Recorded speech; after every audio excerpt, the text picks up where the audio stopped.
नमस्कार, स्वागत है आपका। एफएम न्यूज देख रहे हैं आप और मैं हूं आपके साथ लता। बुलेटिन की शुरुआत करेंगे इस वक्त की अहम खबर के साथ। ड्रग्स कारोबार के खिलाफ सरकार सख्त, नशे के खिलाफ छेड़ना होगा अभियान। नशे पर नहीं चाहिए सियासत। अमित शाह जो कि एफसीआरए का पालन नहीं करेगा, उसको लेकर उन्होंने साफ तौर पर बयान दिया है। तो आपको बताएंगे, गृह मंत्री अमित शाह ने आज ड्रग्स के मुद्दे पर सवालों का संसद में जवाब दिया। शाह ने कहा कि केंद्र सरकार ड्रग्स और आतंकवाद पर जीरो टॉलरेंस नीति के साथ काम कर रही है। साथ ही उन्होंने कहा कि नशे पर सियासत नहीं होनी चाहिए। ड्रग्स गंभीर समस्या है और इससे हमारी नस्लें बर्बाद हो रही हैं। आजादी के अमृत महोत्सव के वर्ष में मोदी जी ने नशा मुक्त भारत का संकल्प समग्र देश के सामने रखा है और जब से सरकार बनी तब से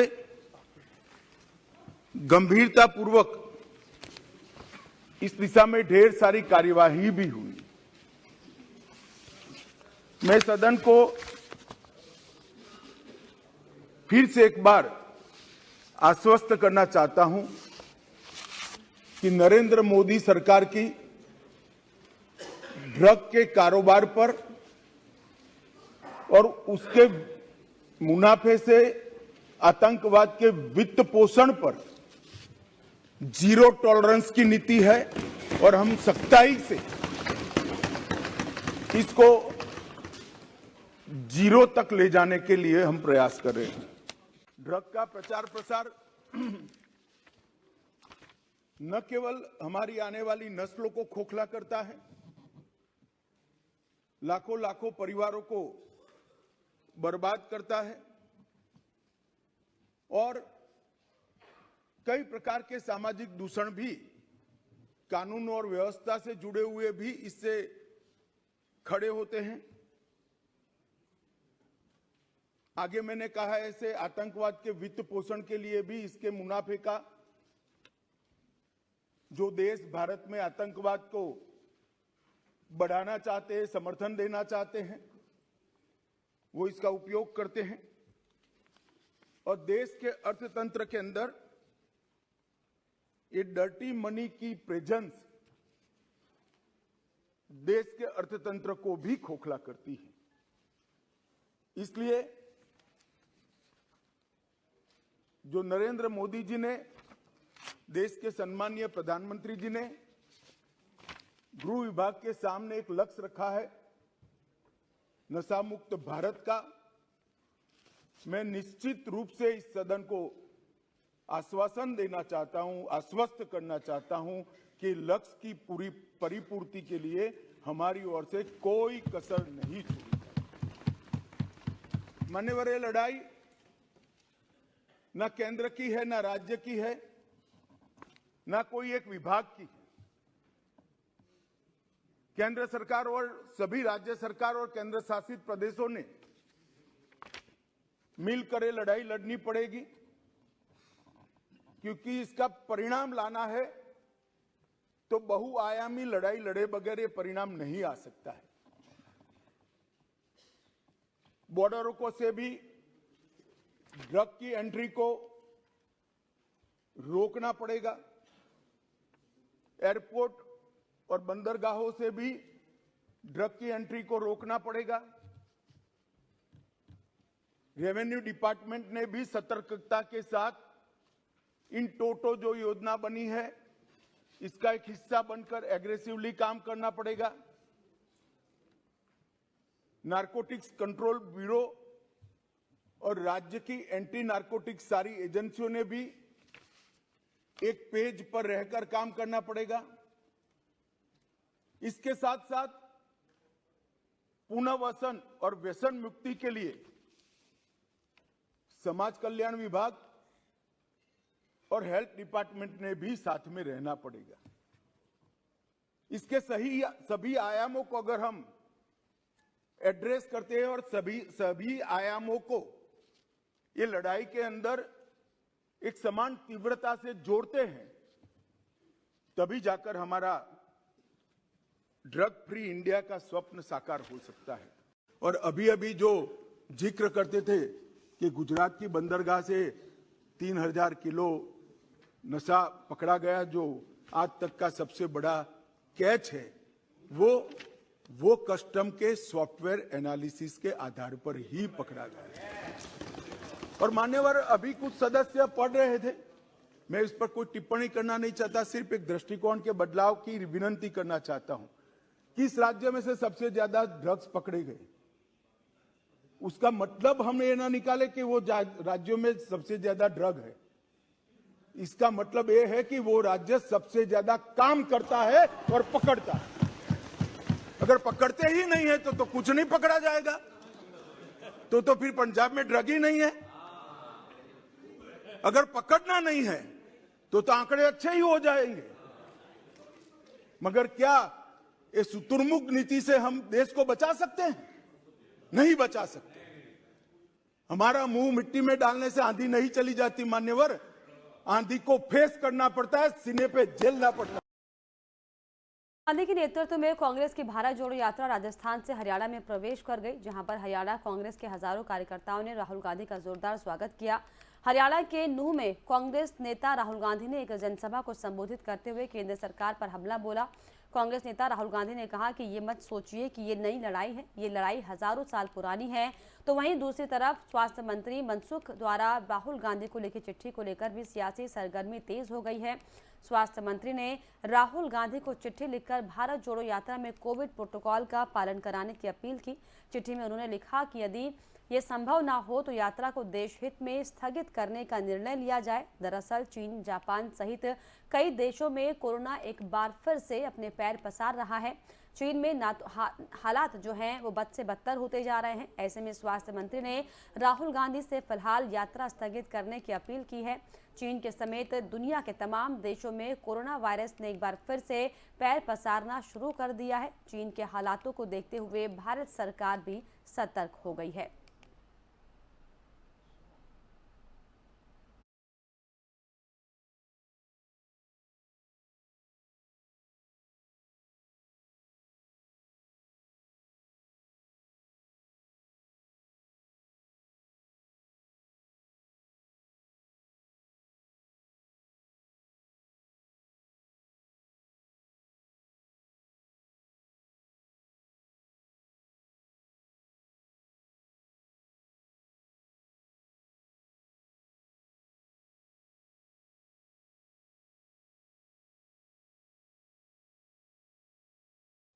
वहीं राहुल गांधी को स्वास्थ्य मंत्री की चिट्ठी पर बयानबाजी का सिलसिला भी अब शुरू हो गया है। एक तरफ कांग्रेस ने चिट्ठी को लेकर बीजेपी पर निशाना साधा है, तो वहीं बीजेपी ने भी इसको लेकर बयानबाजी की है। क्या कुछ है, सुनिए।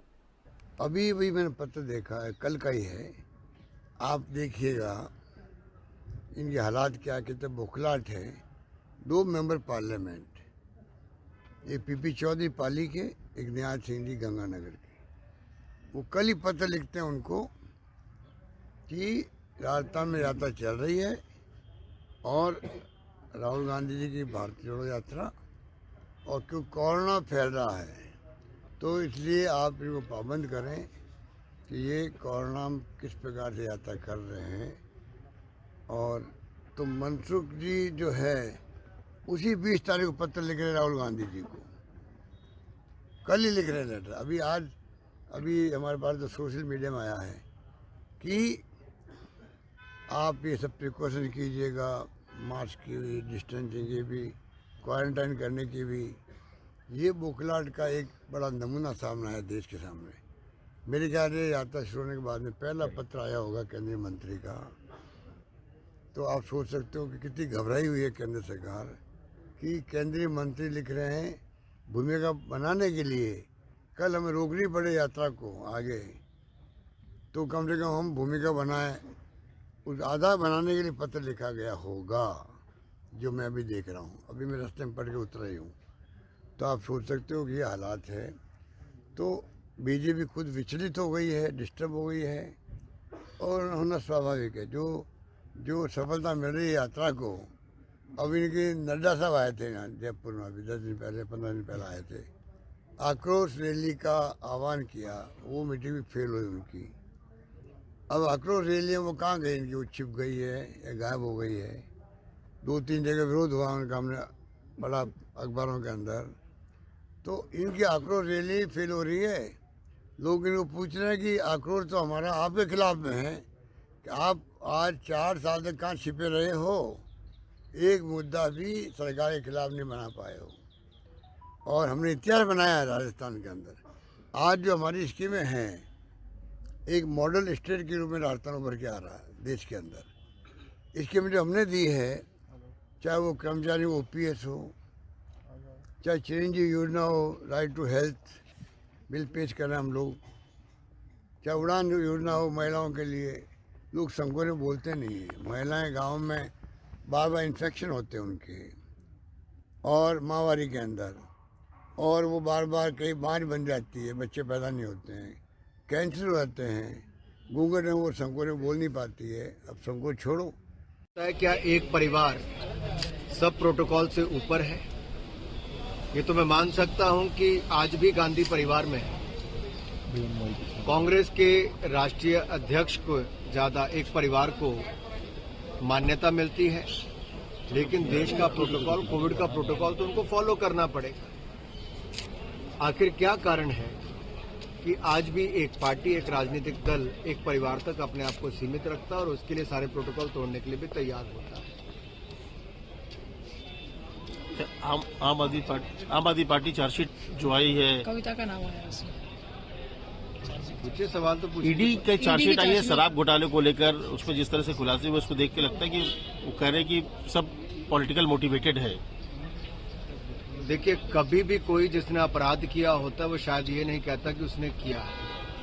जांच एजेंसियां अपना काम कर रही है और जांच में जिसका नाम आ रहा है उनके ऊपर कार्रवाई भी कानून के तहत होती है। तो आप ये उम्मीद ही कैसे कर सकते हैं जिन्होंने इतना बड़ा घोटाला किया होगा वो स्वयं कहेंगे कि उन्होंने घोटाला नहीं किया।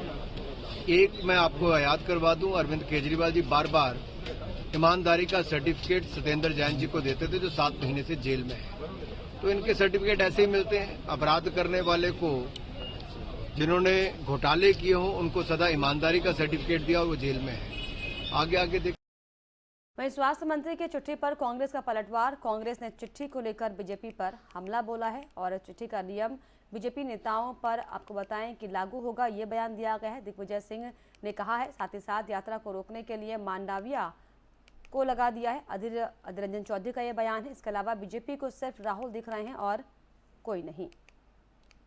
This is the letter written by the Health Minister of India to Shri Rahul Gandhi ji. It mentions a question asked by BJP MPs to Mr. Health Minister. Now, Health Minister, I would like to know from him, is there a public health emergency in the country declared? Question number 1. Question number 2, does it apply to Narendra Modi ji and BJP leaders not to hold public meetings? Question number 3, has the COVID issue reached a proportion where national lockdown is going to be announced? These things have to be clarified, and I would have been very happy, and we would have been very happy, if the health minister had also conveyed to Rahul Gandhi ji his reply to these questions. जोड़ो यात्रा में भारत जोड़ो यात्रा के चलते मोदी सरकार खुद बुखले हुए हैं। आप भारत जोड़ो यात्रा के असर खुद देख रहे हो कि महाराष्ट्र में बीजेपी नस्तानाबूद हो चुके हैं, सुपड़ा साफ होने जा रहे हैं बीजेपी। तो ये डर के मारे ये आम लोगों की निगाह भटकाने के लिए बुखले हुए बीजेपी पार्टी ये तरह तरह की सारे सवाल उठा रहे हैं। बीजेपी पार्टी को ये कहना चाहता हूँ, गुजरात में जब चुनाव हुई थी, मोदी जी घर घर गए थे, क्या मास्क लगा के, क्या लोगों को सारे प्रोटोकॉल मानते हुए गए थे? मंडविया के मैं पूछना चाहता है कि राहुल गांधी की पदयात्रा शायद आपको अच्छा नहीं लगते होंगे, लेकिन सारे हिंदुस्तान के लोग इसमें दिलचस्पी दिखा रहे हैं, शामिल हो रहे हैं, और इसके चलते बीजेपी की जो गोदी मीडिया की चलते जो प्रचार चलते थे उसमें भी अभी छेद आने लगी, क्योंकि सोशल मीडिया में छाए हुए हैं राहुल गांधी जी की भारत जोड़ो यात्रा। नफरत छोड़ो, भारत जोड़ो ये लोगों में काफी इसका असर हुए हैं, ये जानता है मोदी सरकार।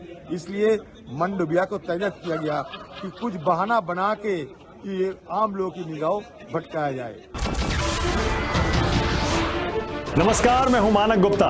अगर आपको हमारा ये वीडियो पसंद आया हो तो इसे लाइक और शेयर जरूर करें, और हां, हमें सब्सक्राइब और फॉलो करना ना भूलें ताकि आप देश और दुनिया की कोई खबर मिस ना करें।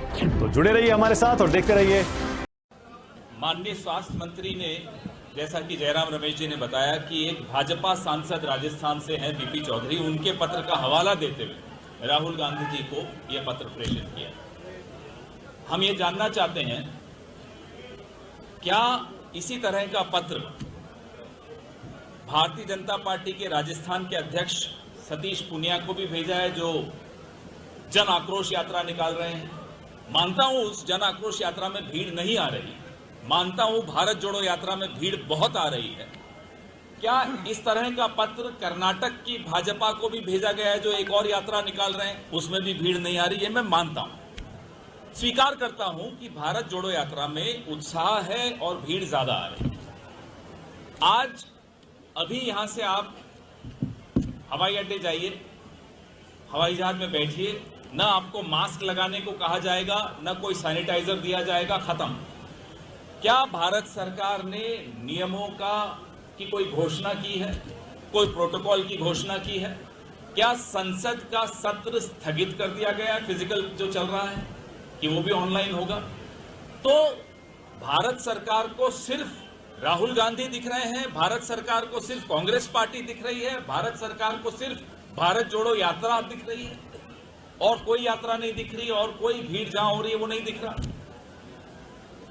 हम नियमों का पालन करेंगे, बशर्ते आप नियमों की घोषणा करें, और वो नियम सबके लिए लागू होने चाहिए, सिर्फ राहुल गांधी के लिए नहीं, सिर्फ कांग्रेस पार्टी के लिए नहीं, सिर्फ भारत। वहीं कांग्रेस के द्वारा चिट्ठी पर आपत्ति के बाद स्वास्थ्य मंत्री ने अपनी प्रतिक्रिया दी। उन्होंने कहा कि 3 सांसदों के चिट्ठी के बाद उन्होंने राहुल गांधी को चिट्ठी लिखी। उन्होंने कहा कि स्वास्थ्य मंत्री के तौर पर उन्होंने अपना काम किया है। दुनिया में कोविड का केस बढ़ रहा है, वैसी स्थिति में कल राजस्थान के 3 एमपी ने मुझे पत्र लिखा था कि राजस्थान में भारत जोड़ो यात्रा में गए हुए कई लोगों को कोविड पॉजिटिव पाया गया है। हिमाचल के सम्मानीय मुख्यमंत्री जी पर भी भारत जोड़ो यात्रा में गए थे, उसके बाद उसमें भी कोविड पॉजिटिव पाया गया, और उसको देखते हुए राजस्थान में कोविड ना फैले, इस विषय के लिए आप कुछ कार्यवाही करिए। जल्दी करिए। उसको देखते हुए मैंने मिनिस्ट्री में एक्सपर्ट लोगों की राय ली, बातचीत किया, और उसके आधार पर मैंने भारत जोड़ो यात्रा के इंचार्ज कन्वीनर राहुल जी को एक पत्र लिखा और एक गहलोत जी को पत्र लिखा, और मैंने कहा कि भाई मुझे ऐसा पत्र मिला है, और इस पत्र में मुझे बताया गया है कि उससे उस यात्रा में भाग लिए हुए कई लोगों को कोविड पॉजिटिव पाया गया है, तो उसके लिए प्रिकॉशन लिया जाए, कोविड प्रोटोकॉल का पालन किया जाए। लेकिन आज सुबह से मैं देख रहा हूं जिस तरह से मुझे कोट करके कोविड के संदर्भ में मुझे क्वेश्चंस कर रहे हैं। आपने ऐसी चिट्ठी नहीं लिखनी चाहिए, क्यों लिखा? मैं भारत सरकार का हेल्थ मिनिस्टर होने के नाते मेरा दायित्व है कि देश में कोविड ना फैले, देश के सभी नागरिक स्वस्थ रहे, लेकिन कोई खास फैमिली के प्रोटेक्शन में आके एक देश के हेल्थ मिनिस्टर अपना दायित्व अदा कर दुनिया भर में कोरोना वायरस एक बार फिर से अपने पैर पसार रहा है। चीन में हालात बेकाबू होने लगे हैं। इसे देखते हुए भारत सरकार से अपना अलर्ट मोड भी ऑन कर दिया है। वहीं देश भर में स्वास्थ्य मंत्रालय की मीटिंगों का दौर शुरू हो चुका है। कोरोना महामारी को लेकर केंद्रीय स्वास्थ्य मंत्री मनसुख मंडाविया ने दिल्ली में स्वास्थ्य विभाग के अधिकारियों के साथ उच्च स्तरीय बैठक में हिस्सा लिया।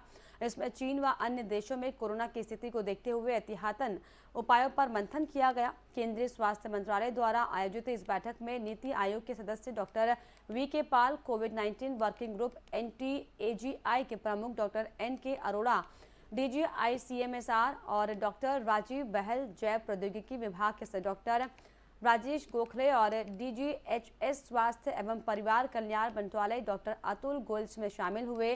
वहीं इस बीच कोरोना के पॉजिटिव मामलों की जीनोम सीक्वेंसिंग फिर से शुरू की गई है। केंद्र सरकार के आदेश के बाद दिल्ली सरकार के लोकनायक और ILBS अस्पताल में जीनोम सीक्वेंसिंग के लिए पॉजिटिव सैंपलों को जुटाया जा रहा है। लोकनायक अस्पताल के निदेशक डॉक्टर सुरेश कुमार ने बताया कि पॉजिटिव सैंपलों की जीनोम सीक्वेंसिंग की दैनिक आधार पर जीनोम सीक्वेंसिंग की जाएगी। गौरतलब है कि जापान, दक्षिण कोरिया, ब्राजील, चीन और अमेरिका में कोरोना के नए मामले चिंताजनक तरीके से बढ़ रहे हैं। इंदिरा गांधी अंतर्राष्ट्रीय हवाई अड्डे पर एक बार फिर से रैंडम जांच की जाएगी। कोरोना प्रभावित देशों से आ रहे लोगों की अनिवार्य रूप से जांच की जाएगी। इसमें देखा जाएगा कि किसी भी यात्री में कोई लक्षण तो नहीं, और अगर किसी में लक्षण पाए जाते हैं तो उसे क्वारंटाइन किया जाएगा।